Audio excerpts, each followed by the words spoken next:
वहां से गंगा जी 12 किलोमीटर दूर थी। कभी गंगा जी नहाने नहीं गया, दान देना पड़ेगा। था खूब, देने के दिन तो थे पर देने का दिल नहीं था। कुछ लोग होते हैं जिनके पास देने का दिन होता है पर देने के दिल नहीं होता। जिन बेचारों के दिल होता है उनके देने के दिन नहीं होते। उसके पास खूब पर दान ना करे। पत्नी ने कहा कुछ तो किया करो।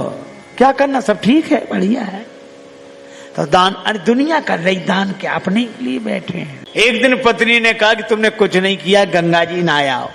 पत्नी बार बार कहती फिर बुढ़ापा आ जाएगा। बोले अच्छा आज जाते हैं, अधेड़ उम्र, लेकिन पैसा खर्च ना हो जाए। पैदल पैदल गया 12 किलोमीटर दूर गंगा जी, पैदल पैदल पैदल।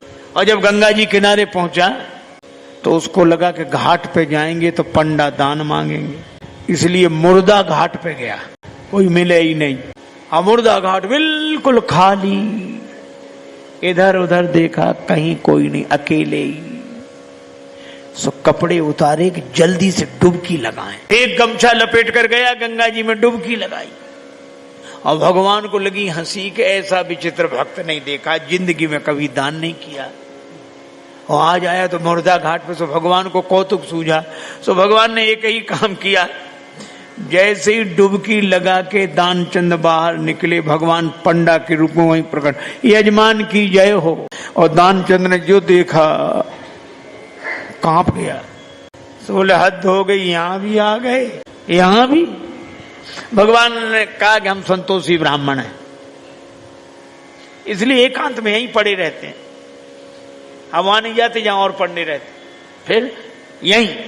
और तुम्हारे जैसा एक एक यजमान ऐसा आ जाता है जो साल साल भर का इंतजाम कर देता है। तो तुम भले आ गए, 1 वर्ष का इंतजाम कम से कम।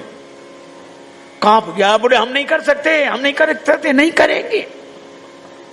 भगवान बोले तो दान तो श्रद्धा के ऊपर होता है, जितना करो।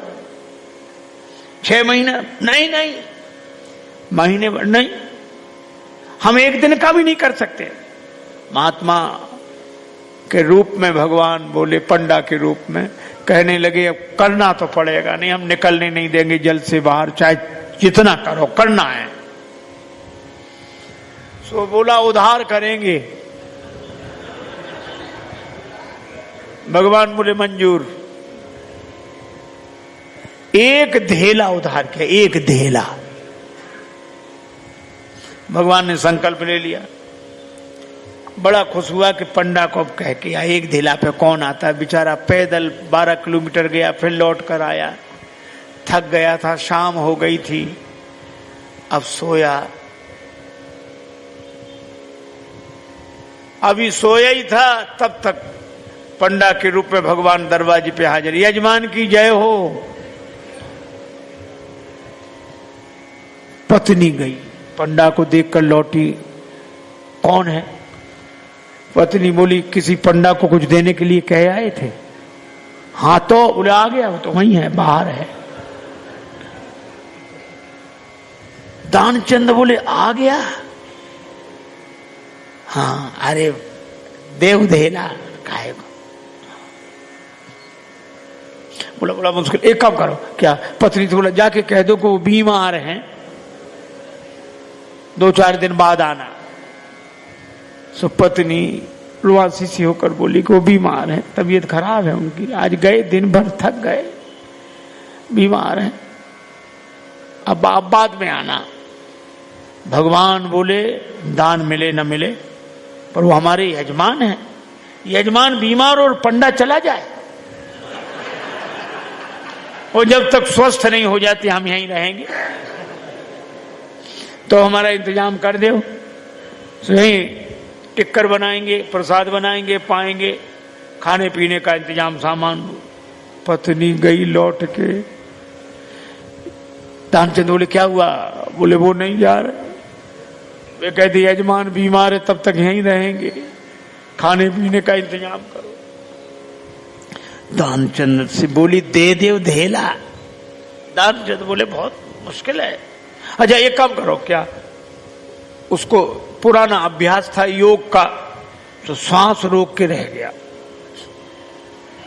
पत्नी से बोला कह दो मर गए। महाराज सांस रोके पड़ा। पत्नी गई तो पत्नी ने रोकर कहा, चले गए, मर गए, अब तो जाओ। पंडा बोले, अरे राम राम राम राम, यजमान चला गया, जब तक उसका अंतिम संस्कार न हो जाए हम कैसे जा सकते हैं। अब भगवान बोले, तुम महिला कहां भटकती फिरोगी, हम खबर कर देते हैं सबको। अब वो कह रहे, भगवान अमित रूप प्रगटे ते ही काला, पूरे गांव में कहा दानचंद मर गए, दानचंद मर गए। अब गांव भर इकट्ठा। और जब वो भी ऐसा विचित्र आदमी सांस रोके पड़ा, गांव के लोगों ने मुर्दा समझ के बांध लिया। अब उसकी पत्नी सही में रोवे और रोकर कहे, ये मरे नहीं हैं, ये मरे नहीं हैं। और गांव वाले कहे, बहन ये तो तुम्हारा मोह है, जाने वाला तो गया। और वो कहे, नहीं मरे, आज तक कई साथ था, इसलिए धीरज रखो, धीरज। अब वो कहे, काय का धीरज, नहीं मरे ये। और गांव वालों ने बांध लिया, बेचारी रोती रह गई। और वो भी ऐसा विचित्र आदमी, सांस न छोड़े, ठठरी पे रख लिया। गांव वाले चले और भगवान पीछे पीछे पंडा बने। पर भगवान ने कहा कि हद हो गई, हम कहीं नहीं हारे, पर आज तो हम भी हार गए। ऐसा गजब का आदमी हमने नहीं देखा। ये बिना मरे मर गया है और चला जा रहा है। जब उसे ठठरी पे रख दिया, भगवान बोले, अब अग्नि लगनी बाकी है, एक काम करो, क्या यजमान था, इसके कान में हम मंत्र बोलेंगे। ठीक है। सो भगवान कान के पास मुंह ले गए और कहा कि मैं भगवान विष्णु हूं, आया हूं बैकुंठ से तुम्हें हित नाता जोड़, मैं बैकुंठ से तुमसे नाता जोड़कर आया हूं। दानचंद ने जो सुना कि भगवान है, तो तुरंत आंख खोल दी धीरे धीरे। और जैसे ही आंख खोली तो देखा वही पंडा। आंख खोल के जो पंडा देखा तो फिर आंख बंद कर ली। भगवान बोले, हम हार गए तुमसे, हम तुमसे कुछ नहीं लेंगे, तुम ही हमसे कुछ मांग ले वरदान कछु। और दानचंद धीरे से बोले, धेला दीजिए छोड़। वो धेला छोड़ दे बस।